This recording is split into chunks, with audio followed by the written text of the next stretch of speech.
Hi, Anna and Nikki. Hi, I'm Sarah. very excited to talk to you about this show today.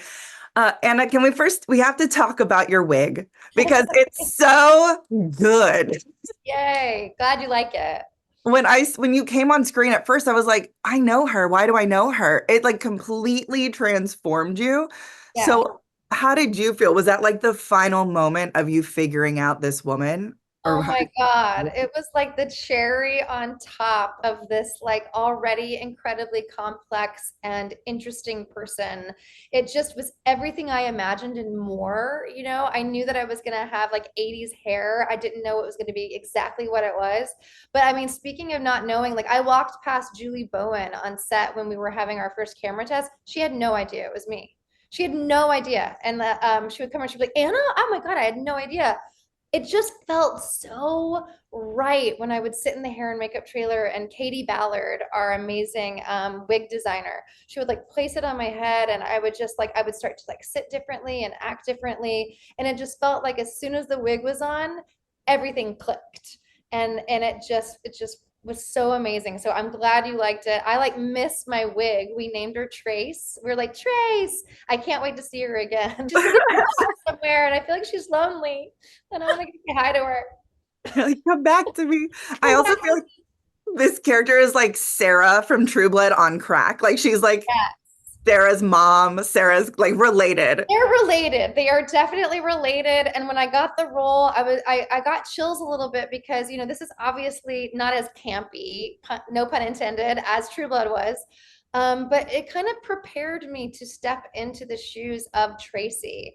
And because True Blood was so well written and I got to play so many different layers with Sarah Newland, it was just like the beginnings of a character that I felt like was coming. And then all of a sudden, years later, Tracy came into my life. So it's pretty incredible how one role kind of leads to the next. And that's happened to me with everything I've ever done. So it was very excited to get to play her.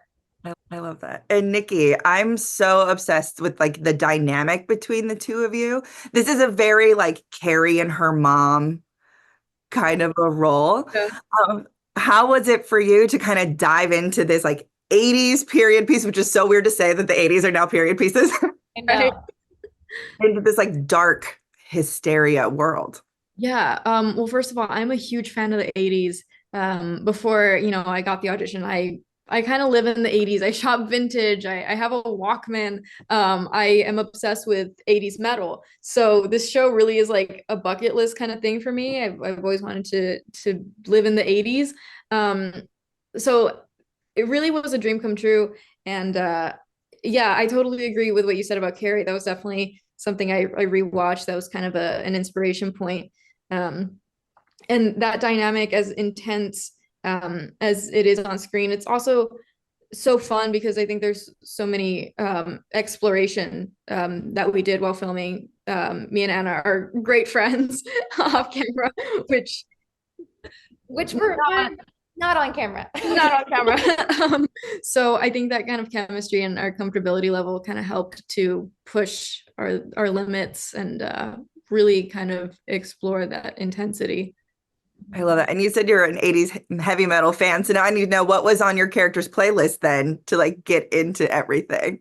Oh my gosh. Well, I had a completely different character playlist for Faith because Faith doesn't listen to metal. That actually was one of the things, during pre-production, our writer Matt was like, make a playlist of what you think Faith would listen to behind Tracy's back. And so obviously I have Belinda Carlisle.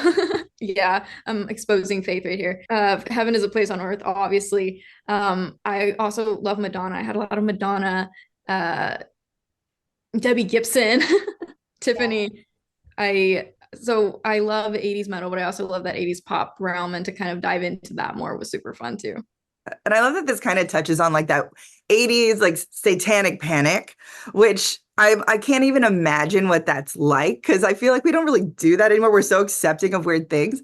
But is there something in your life that you feel like you could absolutely get hysterical about? Like when this they get the kids from the acting classes and stuff, I'm like, that would be me, 100%. The dramas kids, you could get me immediately. Is there something like that for you? I could get Ooh, hysterical about. I get Yeah. hysterical Go about. for it if you know. If you know. I can get hysterical about my dogs. Can I get this? I don't know. I That's love not really, I mean, hmm. I think for me, staying with like, and not to like, I'm not trying to be on theme, but like genuinely, my hysterical thing is like Def Leppard. I'm a big Def Leppard fan. I have like posters in my room. I just saw them in concert last month. Big fan. So I go crazy when they're mentioned. So I definitely would like whatever Def Leppard, like I'm in. I love that. For me, it was like 15-year-old Backstreet Boys. That would be it. Okay. Oh my Yeah. God, You yes. know? And then my last thing for you, do me a favor and just give me your audience pitch. Tell everyone why they should watch Hysteria when it comes to Peacock. Oh my gosh. If you love a mystery, a thriller, cliffhangers, incredibly great rock and roll metal music, incredibly well-written characters and relationships, then I think you're gonna love Hysteria. And if you like to get scared, I think you're gonna love Hysteria.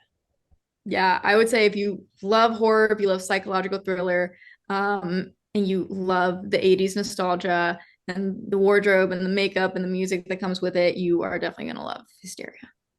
Awesome. Perfect. Well, I'm loving it. I've seen the first 4 episodes. I can't wait to finish it. And I Oh can't my gosh, wait for amazing. everyone to see it. Thank you Thank so you. much. Thank you.